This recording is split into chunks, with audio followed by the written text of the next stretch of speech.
Alright guys, today I'm out here with the Autel Evo 2 and I brought my Mavic Mini along also. So what I want to do today is test out a couple of the flight modes, the active track. It's not going to be very scientific or very in-depth because I only have one battery and there's a lot of stuff to go through. But before I get into this, I want to point out, move this down. But before I get into the video, I want to point out a few things that I've noticed on this Evo. Now the detail that Autel has put into this Evo just makes this so much more of a better experience, at least for me. And it's little tiny details that stick out to me. The first thing I want to point out is this SD card tray. It's in the same place as the original Evo, but with the original Evo and the Mavic series and everything, you have to basically unfold the drone completely to get to the SD card slot. But what Autel has done, and I'm assuming this is intentional because it's too perfect not to be, but what Autel has done is they have brought this back propeller arm forward a little bit, where all you have to do is just open the one propeller arm and you can access the SD card simply. Very small detail, but it's very well appreciated by me. Second thing is the actual placement and where this SD card tray is not recessed very deeply. So basically you pop this tray cover off, and most things have these SD cards so deep in that you have to squeeze your fingers down inside of it. You have to use tweezers to get out. The Insta360 is a good example of that. It's so far down that you fight with it just to get the SD card out. But what Autel's done is they brought this SD card as close to the edge as they can, to where it just takes a simple press and the SD card is out and you can easily grab it with just your fingertips. So that's another plus. Now, one small thing that I found with this Evo that I'm not very happy with is when you're finished with the drone and you're folding it back up, the front two legs, as tight as these propellers are, if these propellers are in the right position, and they tend to lock there because the motor stays stiff.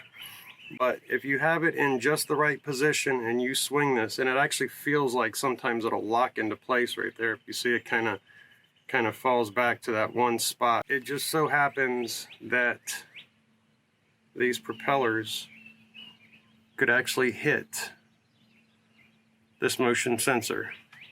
I've done it a few times. Once you fold it up, you know, it's above, but just as you're swinging it around, these propellers could hit this sensor. So just be careful when you're closing your Evo that you have your propellers facing the arms as you close it. Because this thing, if you swing it and it hits there a few times, it's going to actually damage your propeller, and it could also damage this sensor.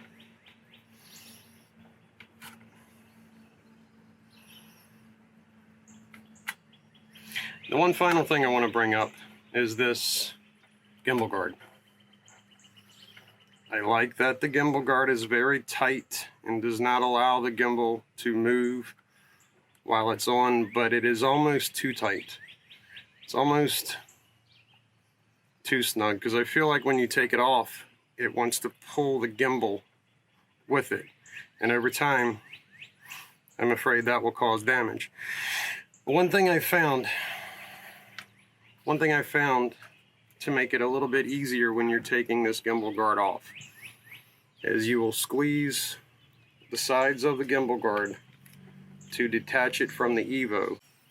And so if you take this bottom lip here and you just kind of pry it forward, it slides off very easy.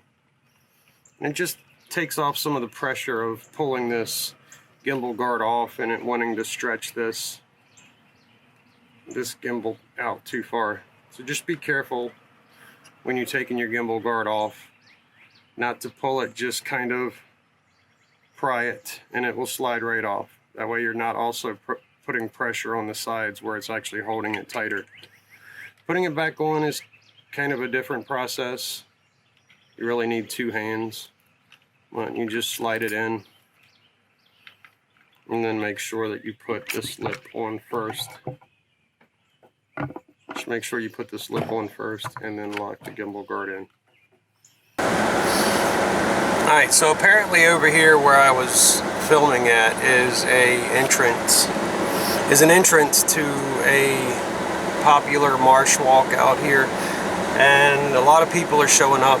So I'm going to move over here to the other side of this park where there's less people, and I think they're actually going to have a cookout over here because more people are showing up and they're bringing bags of food and stuff like that. So I'm going to drive over here to the other side of the park where the soccer field is, and nobody's out there in the park to finish this test on my Evo. Alright, so I'm over here now at the other side of the park, the soccer field. There's really nobody here but a wasp trying to get in, and no, it's not a murder hornet, but just a crazy wasp over here trying to get into the truck.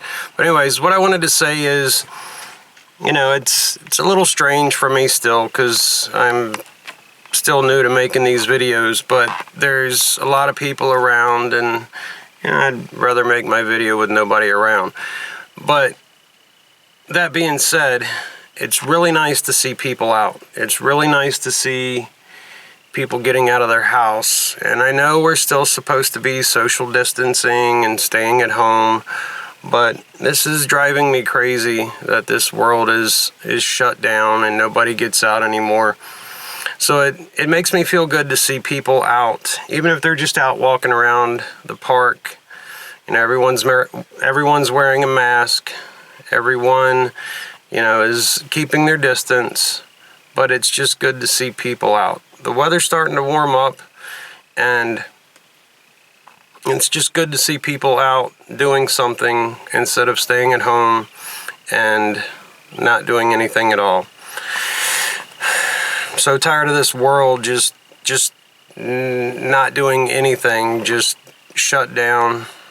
And I understand the reasons behind it, and I'm not saying anything negative about the staying at home or the social distancing.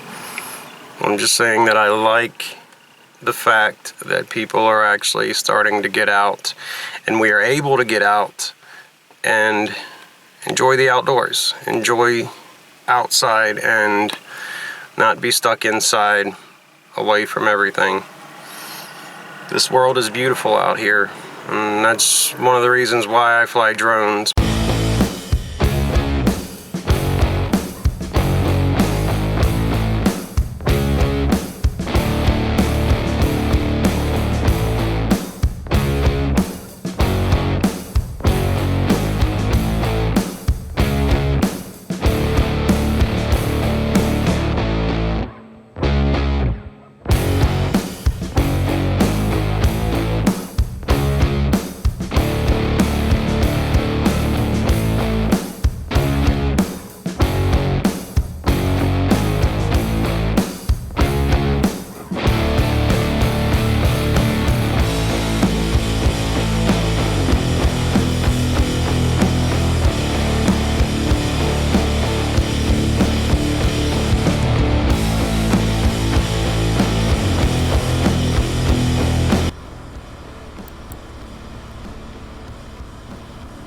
Okay, so here I was testing the active track or dynamic track, and it seemed to do pretty good.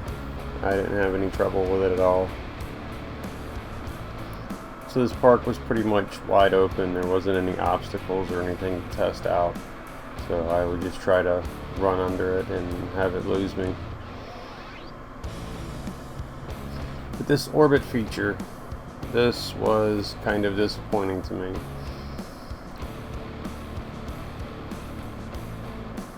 When you're setting up an orbit, it wants you to basically fly over the center that you want to orbit. And then it tells you to fly back out about 36 feet. And then once you start the orbit, it tells you that you must be above 106 feet. So this is the lowest I could get with the orbit function on the Evo drone. Earlier I was flying the DJI Mavic Mini, and the Mavic Mini, you could put it 2 feet off the ground right at your waist and orbit yourself there. But with this you can only orbit